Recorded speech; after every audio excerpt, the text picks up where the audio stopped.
આપણા એક બહુ મહાન લેખક થઈ ગયા અને એક તબક્કે એક જમાનામાં એ શિક્ષણ મંત્રી પણ રહી ચૂક્યા અને આખા ગુજરાતમાં નહીં પણ ભારતમાં જેનું એક નોંધ લેવાતી હતી એવી સંસ્થાનું નામ છે લોકભારતી અને એમાં જેમણે બહુ મોટું યોગદાન આપ્યું એ છે મનુભાઈ પંચોળી એટલે કે દર્શક. ઝેર તો પીધા જાણી જાણી, સોક્રેટિસ આવા સુંદર પુસ્તકોના લેખક. એમણે એક વખત બહુ સરસ વાત કરી હતી કે આપણે જ્યારે વસ્તુઓ ખરીદવા જઈએ ત્યારે હંમેશા આપણી વૃત્તિઓ એવી હોય કે ભાઈ તું આ વસ્તુ છે એ ખૂબ ઓછી કિંમતમાં દે, એ નમતું જોખીને દે, એ ઉત્તમ ક્વોલિટીવાળી દે અને ઉધાર પણ દે. જ્યારે આપણે ખરીદી કરવા જઈએ ત્યારે આવી બધી બાબતો લઈને જતા હોય છે.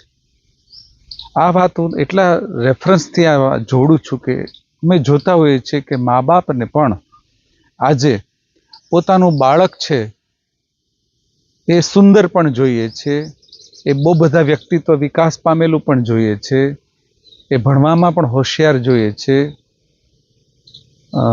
એ રમતમાં પણ હોશિયાર જોઈએ છે, એને સ્પોર્ટ્સમાં પણ આગળ વધારવું છે. તો આવું જે બહુ બધા અપેક્ષાઓ સાથે જ્યારે પેરેન્ટિંગ થાય છે કે ભાઈ તું શરીરે સ્વસ્થ હોવો જોઈએ, તું સુંદર હોવો જોઈએ, તું તારો પ્રભાવક વ્યક્તિત્વ હોવું જોઈએ, તું સ્માર્ટ હોવો જોઈએ, તું બુદ્ધિશાળી હોવો જોઈએ, તું પૈસા કમાઈને લાવતો હોવો જોઈએ, તને ખૂબ સારા માર્ક્સ આવવા જોઈએ. આ બધું જે છે આને સાયકોલોજીકલ ભાષામાં કહેવાય કે આપણી અપેક્ષા છે કોમ્બો ચાઇલ્ડ આપણે જોઈએ છે કે બધું ભેગું હોય એવું. અને આવું ભેગું જો પપ્પામાં હોય તો એ કહી શકે પપ્પા બહુ સ્માર્ટ હોય, સુંદર હોય, પ્રભાવક હોય, ખૂબ સરસ પૈસા કમાતા હોય, પ્રતિષ્ઠાવાન હોય, બધે એની નામના થતી હોય, પાંચમાં પૂજાતા હોય.